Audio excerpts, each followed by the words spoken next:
So much. Hello, everyone. Welcome to this talk about Spotify Wrapped.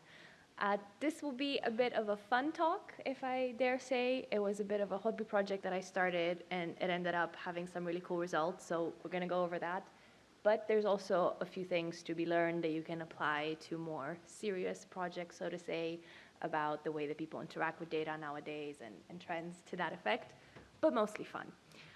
So to get started, this is, first I'll do a quick introduction. My name is Iulia. I'm a developer advocate at Elastic, and I mainly create content about the Elastic platform and how you can use various things within it, and then I try to make them more on the relatable side as well. Last year, I gave a lot of talks about using Harry Potter with Elastic, so there's a lot of fun things that you can do, but of course, people also use Elastic for a lot of systems. Hence here, if you've used Elasticsearch or Kibana, there we go, great. We'll go over that in a bit as well. But maybe to address the topic and the title of the conversation, we're going to be talking about Spotify Wrapped. They have really cool graphics. Who here knows what Spotify Wrapped is? Okay, maybe who doesn't know what Spotify Wrapped is? Okay, for you, I will give an explanation. So basically, if you use Spotify, you listen to music, and then at the end of the year, they started doing this really cool thing where they would show you your trends for the past year. People were really obsessed with it because, it was really fun to kind of be told about your trends.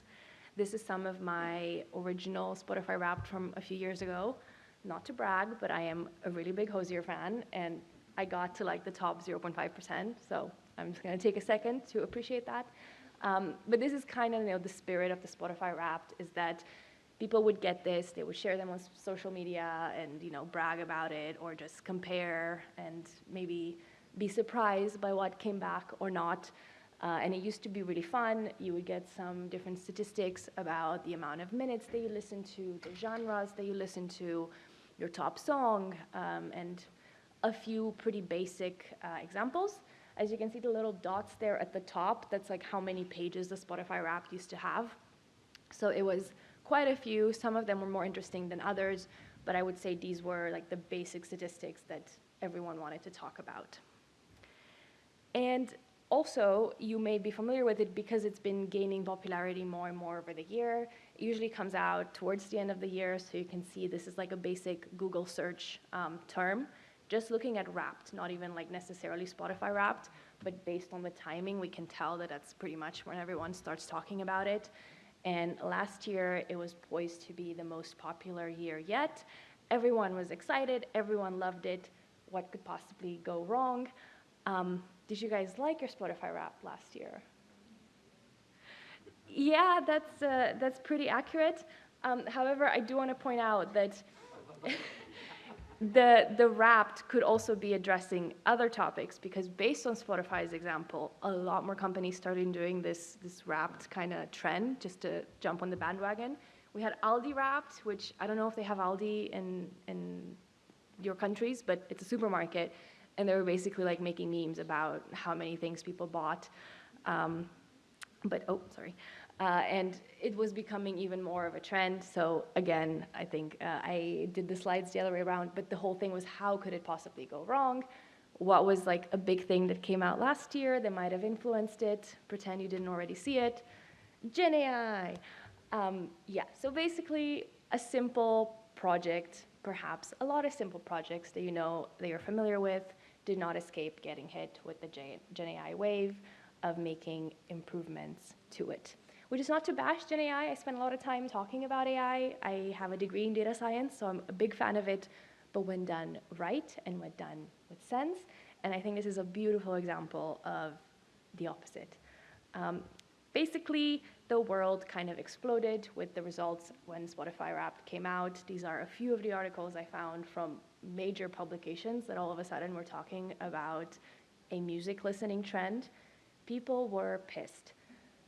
There was a lot of backlash and controversy because the results were, on one hand, disappointing overall, and on the other hand, just inaccurate. Like, even if you didn't like the trend or the way that they were presented, they were just plain wrong. They had people listed their favorite song as something that they've never really listened to. I think Beyonce was the number one listener to a lot of people who never listened to Beyonce. There was a rumor that Beyonce was Beyonce's top artist, so it was like a bit of a spam of information. And people were just left confused, I think was the main trend. What happened? What was the issue behind it? And there are some alleged reasons for this in terms of like changes to the people who organized the Spotify Wrapped, the technology that was used, and so on and so forth. But it was just a little weird. This is my own Spotify Wrapped.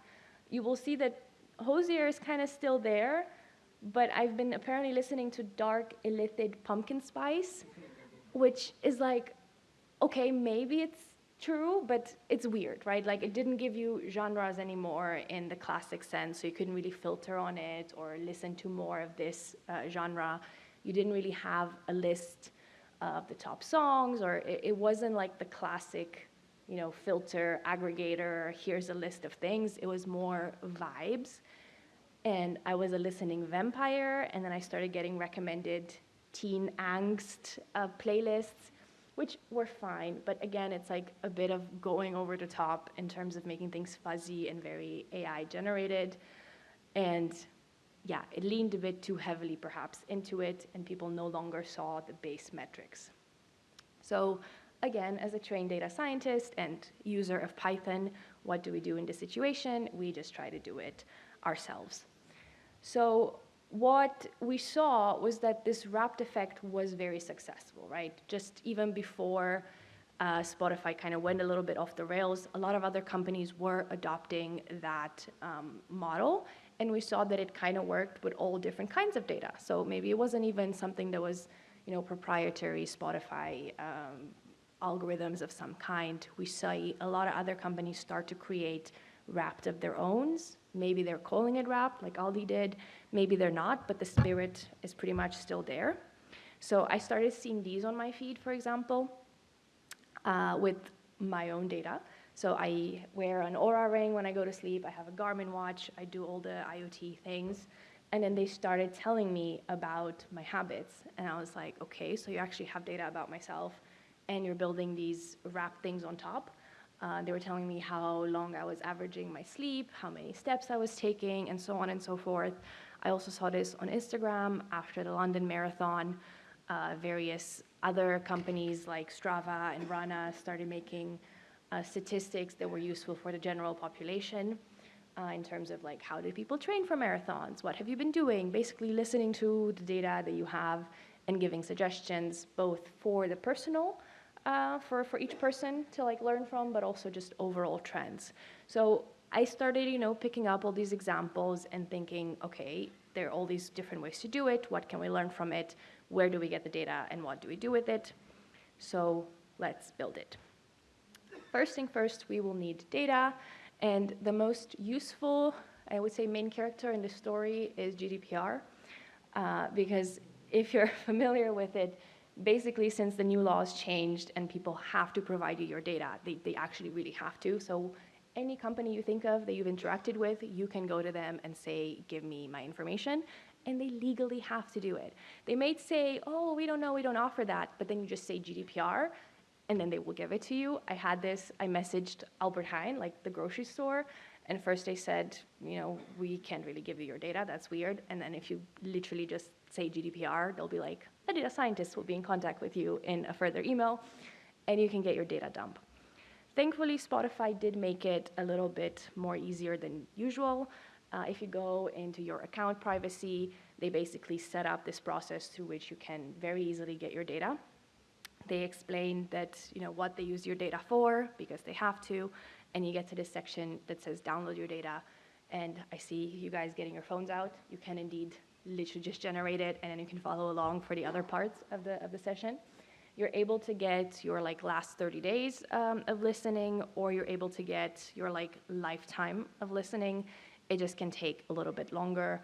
I've had people who it took a day. For me, it took 4 months, but I did request it a year ago when, it was maybe different. But lately, I do see that it comes back a lot quicker.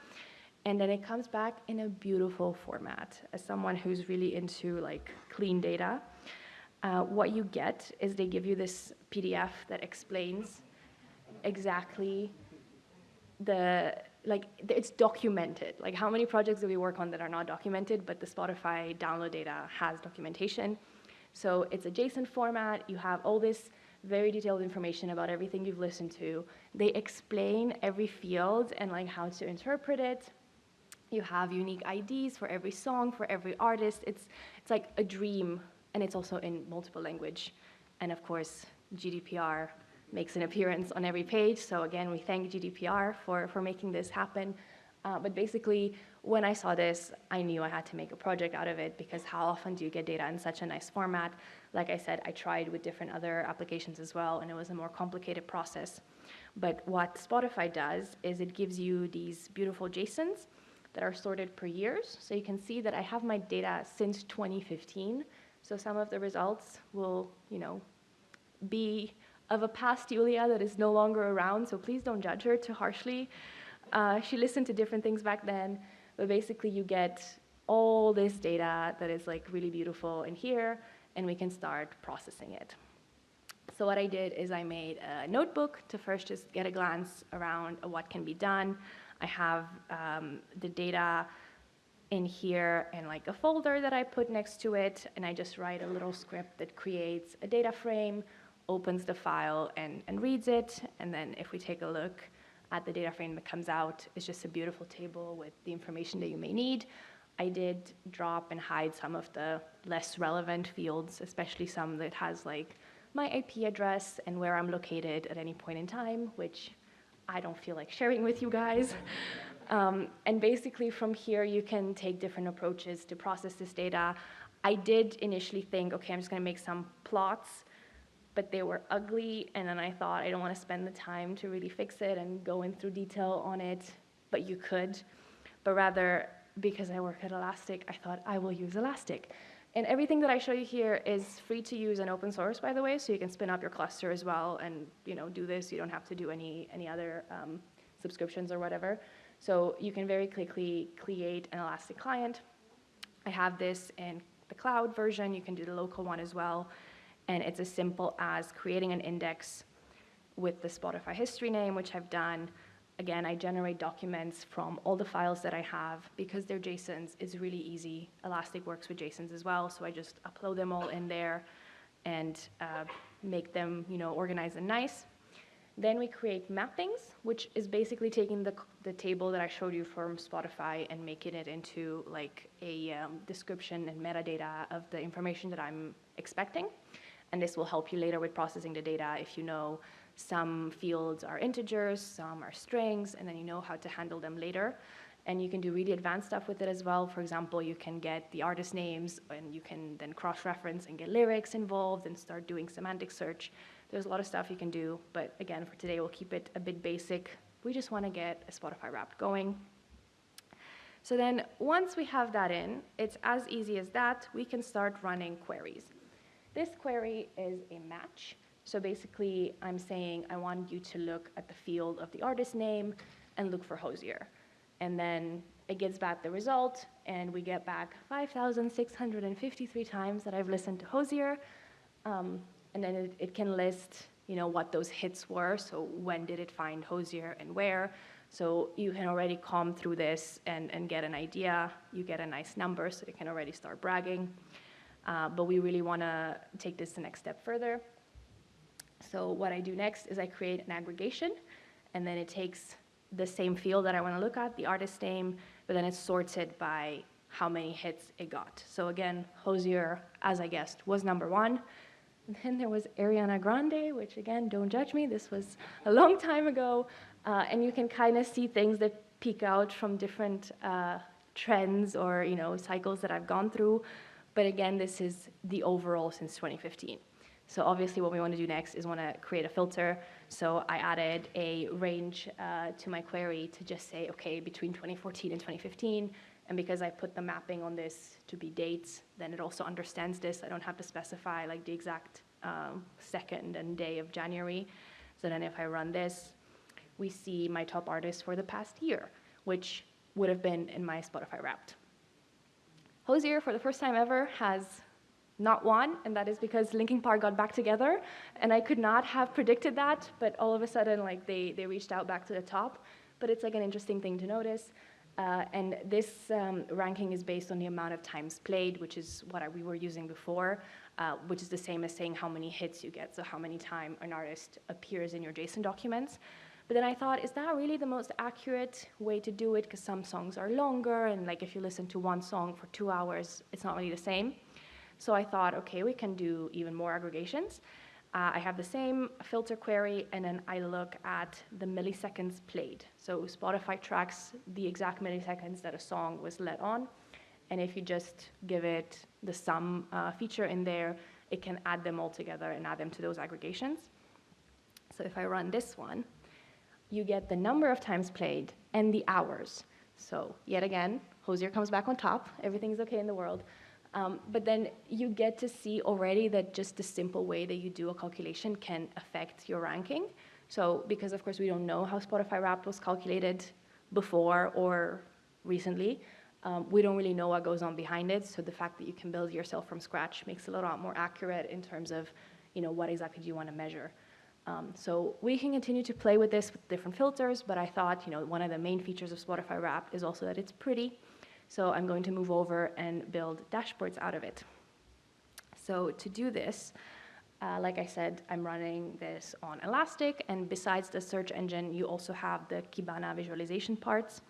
So just to show you that it's like the exact same thing, every query that I've run using the Python client, which is what I usually do, is just a wrapper on top of these JSON requests. So you could also run them from here.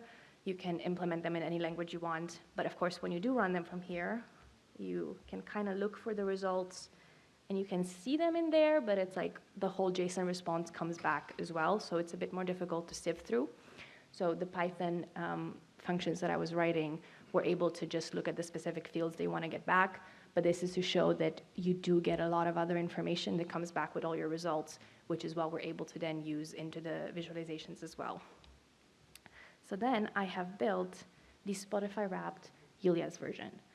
And this is basically just a drag and drop dashboard. If you've worked with a BI tool, you've probably worked with them all. It's still pretty similar. So I've dragged and dropped these around, and I've created it. This is my exact 2024 to 2025 Spotify, but of course you can always just do it for earlier as well, and then it's going to change, so you have an automatic way to filter through it. But then let's take a look at the most recent one. And let's see, so I've tried to use as many of the different features that I could get as possible. The classic Spotify would have been one of these, which is my top artist by number of times played. So this is me doing the exact same query, but behind the dashboard, and by hours of time played.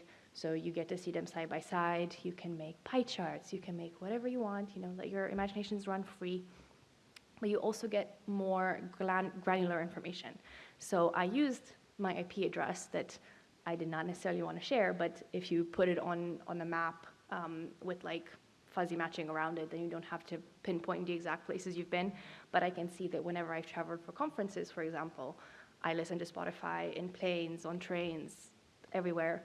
So you kind of get this really nice, pretty colorful map of everywhere you've been. You have unique countries, number of artists that you've listened to, a lot more information that I would find interesting. Maybe we can take a look at one of these. So how these work is you have, again, all the fields that you've mapped, and you can just drag them into here to set your horizontal axis and your y-axis, and you get your top however many you want to see. So I really like this because Spotify didn't really offer this in terms of what your top artist was per month. So we start off with, well, to be fair, Hozier is pretty much every month, but then you see different trends. So maybe when you're closing in on summer, things start to get a little bit more summery. So I had some Charlie XCX in there. It's gouging how young this audience is. But basically, like, there's different trends that will pop up. You'll have Christmas music in December, and then you can literally see the shift from blue to pink when Linkin Park got back together, and then all of a sudden, it kind of takes over the rest of the query. So it's like nicer to see the breakdown at a smaller rate. And I also used some of the calculations in here to do the sums that I was showing in the queries as well. So I'm adding together all the amounts of times played, and I'm also using like one of their converters to go from milliseconds to hours, just so it looks a little bit better. But again, you can do this in code, you can do this in the UI, you can do this with the JSONs, however way you want to do it. And then you get this beautiful graph. And then I thought, I showed this to my team because the whole point of Spotify Wrapped was that you got to share it with other people and brag about it. But now I was the only one who had it and they didn't. So then of course everyone started asking me to make their own Spotify Wrapped as well. So this is how I made sure that it's like reproducible and you can very easily just generate one of these dashboards as well. So I want to show you one from my colleague who has a very different trend in how she listens to things. It's still mine. So my colleague Alicia has one top artist above all others, as you can see, and she has a total of 400 hours that she's listened to Taylor Swift within a year, which I think is insane, but also amazing. If you look at this, you see her top songs, which have one thing in common, but then you have different ones coming up. And again, you can see the different albums, or I've been told they're called eras. So we have them color-coded in the right percentage, so you can kind of see what trends you have. And this has gone very popular within our company. Then every Swiftie kind of wanted to have one as well. And you can really, again, see from the data how things change. Like this big black thing is, I think, was it the Tortured Poets? You can literally see the day it came out, because then it like overtakes everything and it kind of goes crazy. And she listens to that album a lot more than the others. And then this blue one came in, which was Midnights. So again, the fact that you have these data points to make these graphics can tell you a lot about what has happened. And being able to look at it granularly is like a lot more interesting. Yeah, this was like a really cool thing that you could do. And I basically changed all these colors myself via the code, but yeah, it's something that you can play with. And then what I'm working on next is that why would we limit this to Spotify? Like I've shown in the previous introduction section, so to say, as long as you have data, you can do this for everything. And we're really noticing the trend that people like to both look at their own data, but also maybe provide it to other people. So again, this was kind of a bonding thing for us within the team, but there's like a lot of other fun things you can do with it. I started playing a little bit with my sleep data, so you can make literally dashboards of how many hours of deep sleep you've been getting and how your heart rate has influenced it. So the sky is the limit. As long as you can put those JSONs together and just drag and drop them, you can play with them as much as you want. And this gives us back to our slides. The beautiful screenshot moment of it, if you wanted to see it without me moving around too much for it. But I want to talk about, so what was the point of this, more or less? Data analysis is awesome. That's like a blanket statement, and it can be very powerful. I think people running to GenAI because they can do something more, moody and weird works in certain scenarios, but when you have just really good data analysis, it can be way more than sufficient. So again, I'm a data scientist, but I've used zero data science in this project. It was literally just match queries and aggregations and sums. You could do this in SQL if you wanted to. It's a very basic approach, but it's really, really interesting, and it has all those really nice visualizations that make it really popular. So you have to do data analysis in the right way that fits your solution. Do not overuse GenAI. I think it is something to be said that, like I said earlier, if I want to look at the lyrics, then you definitely need more fancy tools to do like semantic search and figure out what mood you listen to more, especially with the Taylor Swift ones. We were discussing if you can get the mood of every different era and how the words come up and do word clouds for it. So there's definitely more interesting things that you can do. But starting with the basics and then building up makes a lot more sense than just throwing it into a big generator machine. So I hope that's a message that sticks with you. And if you want to follow along and do this for yourself, I put, I think, my LinkedIn here. If you have any questions, that you can reach out.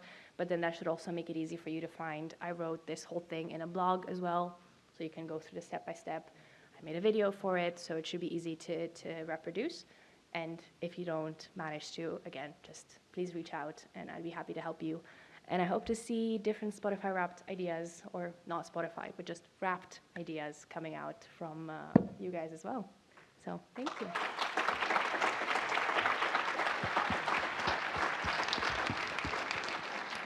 Thank you so much for this fun presentation. Yeah. Does anyone has any questions?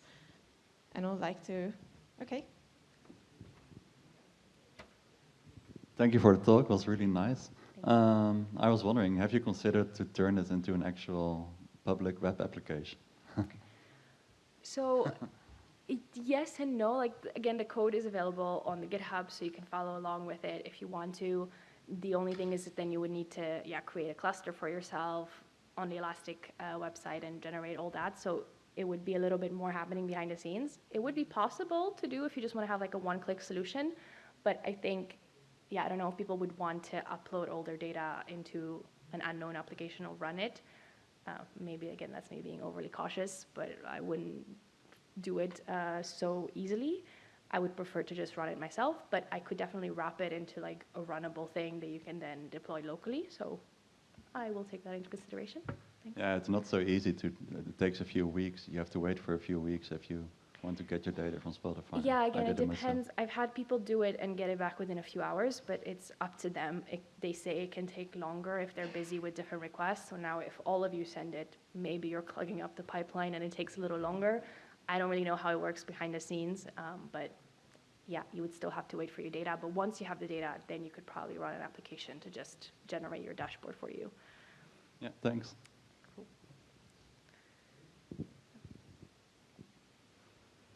Thanks, that was very fun.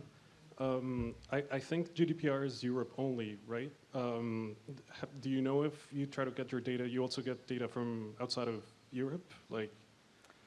So GDPR is a European, or a European Union even, I'm not 100% sure. So I know Americans couldn't do it because it's not, I mean, if companies are nice enough to offer it, that's great, but they're not like by law bound that they have to do it.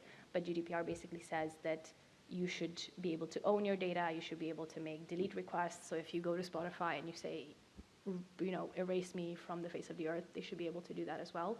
So that's what GDPR says, that they have to implement it, which is why a lot of companies now are creating these systems that you can download data in. But yeah, some do it when they don't have to, some make it more difficult. It's really up to interpretation. Okay, but do you know if in this particular case, let's say if I have most of my history is from North America, if I will actually get the data? Because you're a European user, then it's different, so I think you should still be able to find it. I can check, because I went to the US a few months ago, so maybe if I get the new version of my data, I can see if the US pops up as well. So I can check that for you. Okay, thanks. Okay, there you go. On a lighter note, do you like your whiskey neat and your coffee black? Yes. Well, I don't drink whiskey, my boyfriend does, but then whenever he does it, I'm like, I know where that one goes. Yeah, so it's just a reference to Hosier, basically. It's a great song from Hosier, yes. Thank you. Great. Are there any more questions? So in streaming in general, you have these kind of two theories. One is the so-called short tail theory, and the other one is the long tail theory. And it describes basically that there are only a few artists or a few series or a few movies that are actually driving the traffic. Mm-hmm. You just showed us the example of your colleague, right, who was just listening to Taylor Swift all day. You probably have seen other examples as well. Would you rather say it's just, from all the examples you've seen, would you say it's rather a couple of artists are driving the traffic, or is it basically a long tail, meaning a lot of artists? Yeah, that's interesting. It depends on the person. I think I've had a few comments from other colleagues that have done it, that they think my taste is very diverse in a weird way. Like usually it is just one genre or one artist that people listen to, and I was a little bit all over the place. So I do think the most common use case is that indeed you have your favorite artist, you listen a lot to that. But then again, Taylor Swift is a great example that I'm sure she drives a lot of the entire music industry, basically. But even like on smaller cases, there's people that really listen to only a few bands. But I haven't run this analysis with like multiple people in one dashboard. I think that would also be interesting. Like I said, the two sides of you get your personal recommendation and you get the trend from a general population. But I would need to like have everyone send me their data to do that. Whereas someone like Spotify themselves would be in a great position to run that analysis and would be a lot more interesting than some of the other things they've been doing. But yeah, that's a great question that I think they would be able to answer. All right, thank you so much. Thank you, everyone.